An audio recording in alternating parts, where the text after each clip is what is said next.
Hey, Susan. Yes. John is on a call with Dr. Buchanan, and he said he will be joining us here in just a sec. Okay, great. Thank you. You're welcome.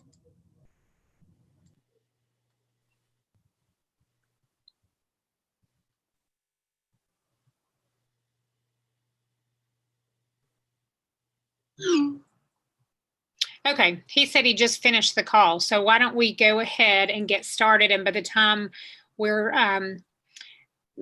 he gets here, we'll probably be at a good spot. So we'll go ahead and call this meeting to order with a moment of silence and the pledge led by Ms. Christie.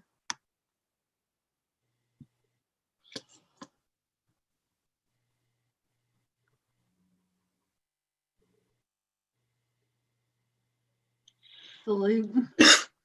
Pledge.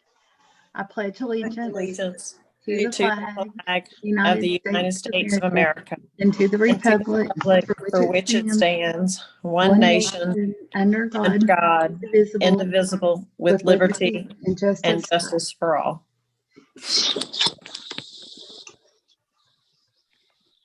Okay, welcome everyone. Thank you for being here. This called meeting is being held electronically under Governor Bill Lee's Executive Order number 51, which extended the time for elected bodies to be able to hold electronic meetings through August 29th due to the COVID emergency. And due to the time-sensitive nature of this contract that we're considering today, and that it would allow business hours past our meeting time today, we determined to do it via Zoom so that hopefully we would have better attendance from board members. We're still missing a few, but hopefully Mr. McMillan will be joining us. Ms. Hill possibly will be joining us. Mr. Norman is not able to be here today. So that was the purpose for that. Are there any requested changes to our meeting agenda today? Ms. Owen, you're muted. Thank you. This isn't so much a request to a change to the agenda, but I would like it read into the minutes that I do object to meeting in this format. I believe that the governor's order was meant to protect government bodies to be able to do business during a time when there was an outbreak so that we would be able to do business and still be safe. It was not intended for convenience.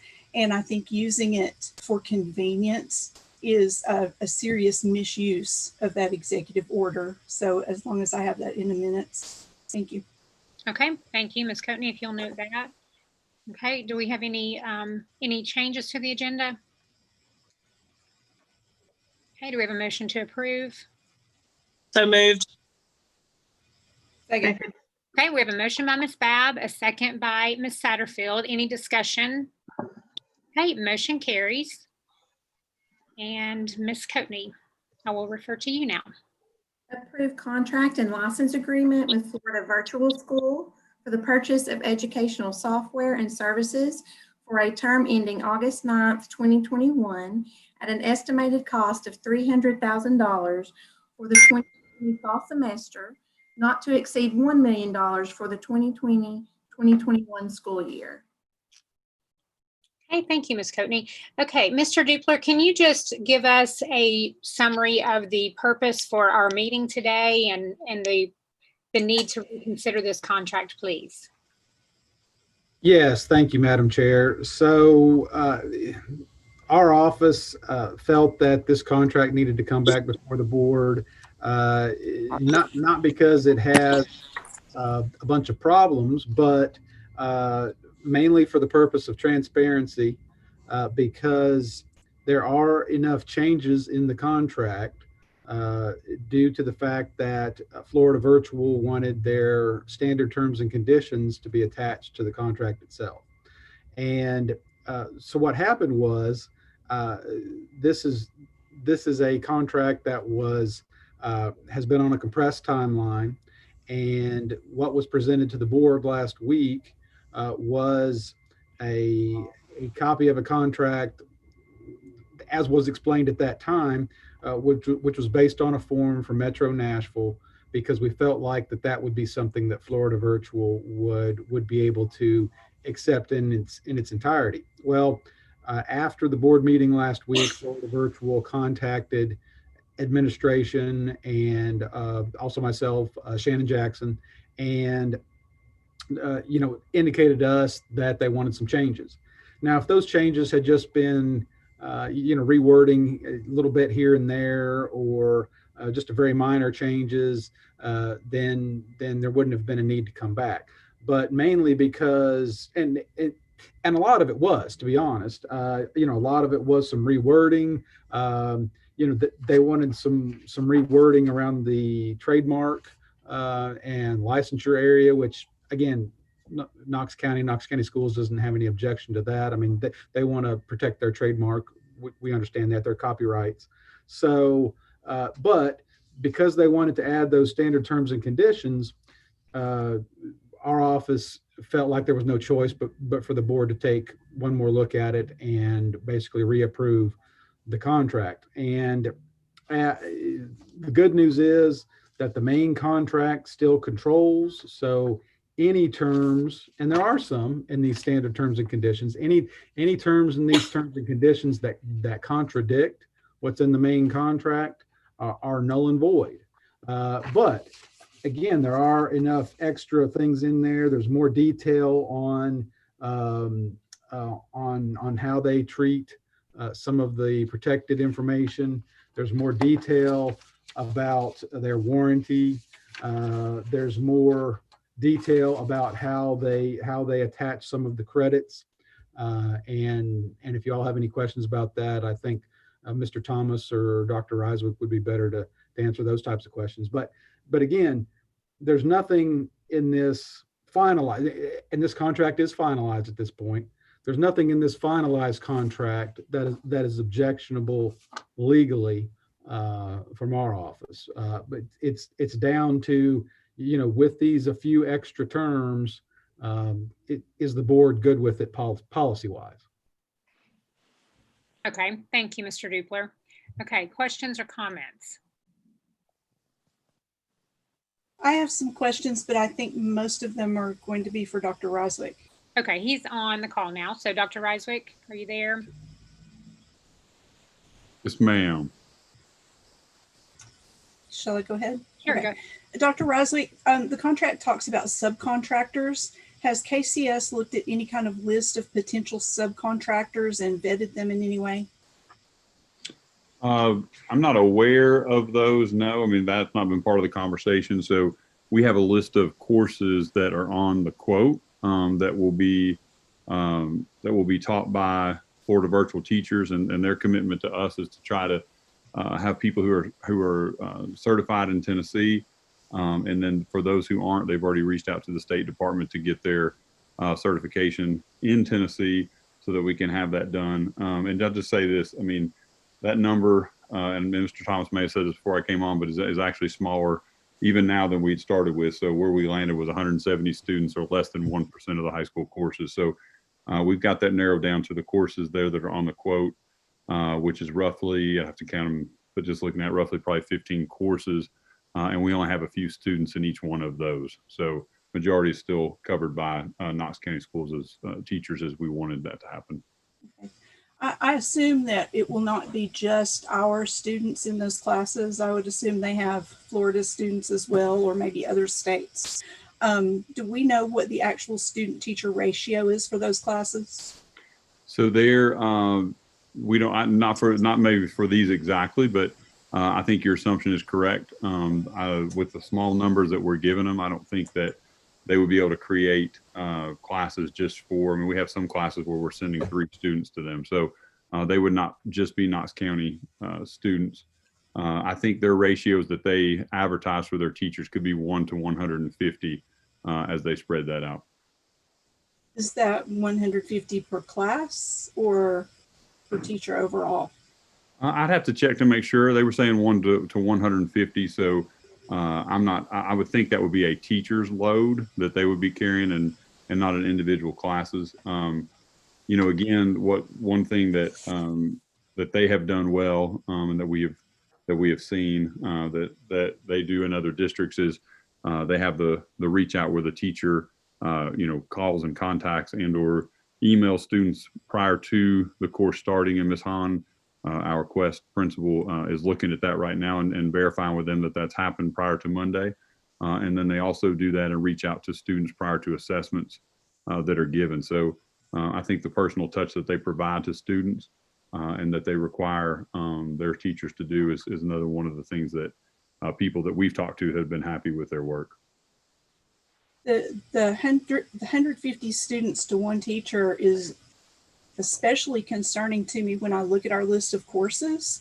If we're talking about that number of students for a teacher teaching AP courses, AP English and AP Environmental Science, those are going to be courses with some intensive work to be looking at and grading. 150 students seems excessive to me. Well, when you consider that any high school teacher that teaches 3 courses could have up to 35 students and teach 140 students in their course load in any given semester, that's allowable. I mean, I don't think it's that far off our ratios that we see that are allowable in Tennessee. For in-person classes, right? Well, actually, the state board last week moved to actually extend that for virtual in the state. So virtual classes can now exceed their max BEP by 25%. So, and for virtual classes in Tennessee that are being taught, so that would move that max class size up to, I believe it's 43 for high school. So that would exceed the 150 if you taught virtually. It could exceed that. If you, I don't think we want to get into a time when we are exceeding class size as something that's acceptable. That's not something that's good for students just because the state board has said we can. I think that's an extreme circumstance. And if we could find a way to have our students to have a lower student teacher ratio, I think we should do everything we can to do that. I would agree 100%. And I think, again, the work Ms. Hahn has done to do that proves that, being able to try to reach out to our Knox County teachers and get to those lower ratios. I was just saying that's what's allowable based on the emergency provision by the state board. Not ideal, but I think, we know we're not in ideal times right now, and that's not our goal in any of those situations, or to have classes that large. I'm just pointing out the fact that people have made that, and the state even has made that as an option. But I agree with you, that's not ideal in any circumstance, and that's not our goal. Thank you. Did any of our staff use any of their demo products? We had exposure to, they walked through, and I know Ms. Hahn has had more conversations. We had the initial conversation with them, Ms. Jackson and myself, to explore the possibilities. But as far as, and they walked us through everything. Teresa Nixon was also in that process of walking us through just what they do in the student orientations and all the kind of pieces that they have through that. And then I know Ms. Hahn has had some follow-up calls more in depth with them that we were not part of, just making sure that worked. So initially we were talking to a different department. Ms. Hahn's conversations were more with the principal over the virtual school and kind of the nuts and bolts of how that works day in and day out. Okay, so no one in Knox County has actually tried to use their products and make sure that they're even workable? Well, I mean, the fact that the state board has approved, and we have many other large districts that have successfully used them for years, including people like Putnam County and Metro Nashville. I think, their record stands that they have been able to deliver for Tennessee students at a high level. So, until we get the full thing in and have gone through a semester and to see what it's like, we won't be able to test the product fully till then. But we have to rely on other districts that have been favorable to that. And I said, part of our contract, it was being processed through the same time the state of Massachusetts was being processed through. So I think, again, they have a pretty stellar reputation for folks like that to be reaching out and to try to look at them. And again, I'll echo what Mr. Thomas has said. Ideally, we're not doing any of this, right? And, we just have to make sure that we are able to have the courses in front of students. And when it's less than 1% of those courses, I think that shows our commitment to having Knox County school teachers teach those when it's possible. In our last workshop, I requested some information about the courses, which we have, but I also asked that the board have the number of applicants that we had actually had for those courses. And we have not yet gotten that information to show how many applicants we have had for those open positions. So that's a little concerning that we're making a decision based on part of the information, but not all of the information that was requested. And I guess this question may be for Mr. Dupler or anyone really. Normally, this kind of thing would be handled by Knox County Procurement. So in number 16 of the contract, the only listing for Knox County Schools is specifically with the Curriculum and Instruction Department. So I'm wondering why it's being solely handled by C&I rather than by the Procurement Department.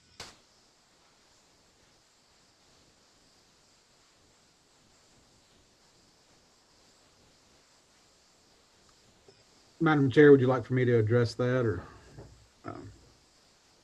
her mute's on, but I think she's saying I can. Okay, all right, thanks. Thank you, Madam Chair. Thank you, Ms. Owen. You're right, Ms. Owen. I mean, this is not, a normal RFP or something of that nature, but I can assure you that that we have worked hand in hand with Knox County Procurement. I've talked with the head of the department, Matt Myers, more than once on this, and we've sent emails. So they are aware of the situation and allowed for basically a short-term emergency type of procurement in this particular situation. And I think that underscores again that, like Dr. Reiswick said, I mean, this is something that that the district wants to try for this semester and perhaps this year. But if it doesn't work, then obviously it can be dropped either at the semester point or at the year point. Okay, thank you. And as part of that, I'm wondering if there is already an audit procedure in place for this, or if we need to request a specific audit for this process.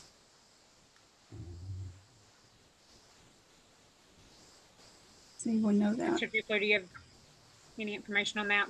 I don't know that. Maybe Mr. Thomas or somebody on his staff might know something about that. I don't know. No. I can ask that later. Thank you. Okay.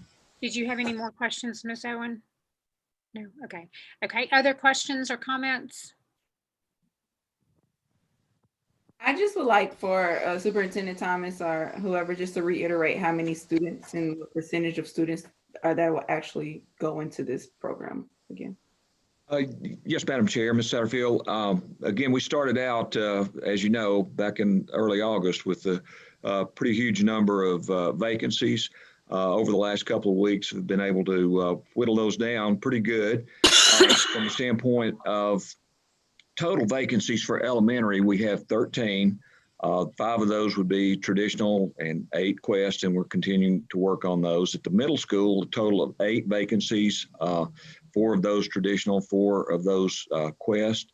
At the high school level, in the traditional program, 8.5 vacancies, Quest 5, so a total of 13.5 there. So actually from 168 vacancies across all the elementary, middle, and high on August 6th down to 34.5 right now. And as John said and talked about a little bit earlier, 170 of those seats would be Florida Virtual School, which is just slightly above 0.75% of our high school virtual program students will have a Florida Virtual school teacher. And the cost, when we first started talking about this, we were talking about $1.5 million, and now we're down to, if it's 170 seats, about $161,500, which I think is tremendous work by the staff to and the commitment to utilize our Knox County teachers as best we could, and then also to accommodate all the students like we promised that we would, whether you were in the virtual program or in person. So staff's worked really hard to whittle the vacancies down, and I'll ask Scott. I know Scott's online here, but to make sure we get Ms. Owens' question answered too about the applicants. I'll ask Scott to get that done for you. So, okay. One more comment, Madam Chair, if you don't mind. Certainly. I just want to lift this up, and it doesn't have to be anything elaborate, but I would like to know, I would like for us to have some data on those 170 students or less than about their experience of the Florida Virtual School and everything that comes with it. So maybe just a short formality type of data points that we can by the end of this process to see how it went from the experience and also as well as the academic approach. Very well. We'll make sure we do that. Thank you. Okay. Yes, Ms. Fab. Yeah, I just probably would piggyback on Ms. Satterfield's comments, but I would go a little bit further. I mean, I think we want to know how Florida Virtual is doing, but obviously our foray into virtual teaching altogether, I mean, I think we need to evaluate Florida Virtual, but we need to do it in comparison without how we're doing ourselves. So, I hope there are things in place because, I mean, this is a new thing. I don't know if we're going to have to, none of us know how long this is going to have to go on. And I think we just got to get started, but once we get started to have things in place to evaluate our total virtual learning and also then our in-person, if they have to switch to virtual also. I mean, I think we've got just so many moving parts, but once again, I don't think the spotlight just needs to be on Florida Virtual. We might actually find out they do a superior job. I hope that we can say that we do a superior job, but I think that that's one data point we need to do is be able to look at all of our virtual teaching. Yeah, very good point. Okay, any other comments or questions?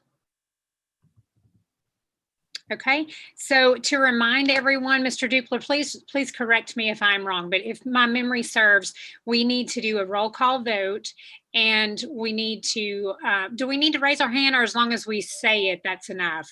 I think, do you remember, Mr. Dupler? If you're doing a roll call and you're doing it by voice, then that's fine. Yeah. Okay, so we'll do a roll call vote since we are meeting virtually. Okay, if no one else has any other questions, Ms. Coatney will go ahead and do that. Ms. Satterfield? Yes. Ms. Owen? No. Ms. Babb? Yes. Ms. Bounds? Yes. Ms. Christie? Yes. Ms. Horn? Yes. That's 5 yes votes and 1 no vote. Okay, so motion carries. All right, thank you all very much. And if I could just for one more second, and if anybody has, I didn't put board forum on here, but if anybody has anything, that's totally fine. I did want to say if anyone has topics they would like to have reviewed at our retreat in September, if you'll give those to Ms. Coatney, it's time to start thinking in that direction. And I know Ms. Christie had something she wanted to say. I just wanted to wish Dr. Roswick a happy birthday. Someone said it was his birthday, so happy birthday. Happy birthday, Dr. Roswick. Thank you very much. I appreciate that. I wish you could have your day off, your birthday off, but too bad. You get to work. Okay. Okay, anyone else? I would just like to say school starts Monday, so happy first day of school for everyone that's going out there. So it's going to be a good time, so I'm excited. Yeah, that's great. Today was 6th grade and 9th grade orientation, and so hopefully things went smoothly at all our schools, and so we'll be excited to hear reports on that. And so yeah, hope everybody has a great start to school. We just appreciate how hard our staff, for everybody, every single staff member has put in so much time and effort from just every single KCS employee. I know that they have put in hours and hours more than they normally would. And normally they put in a ton of hours during back to school. So thank you all for all your time and effort. And we truly, truly appreciate you. And we know that it is a hard job. And so we are so, so thankful to you all. Anybody else? Okay. All right. Meeting adjourned. Thank you.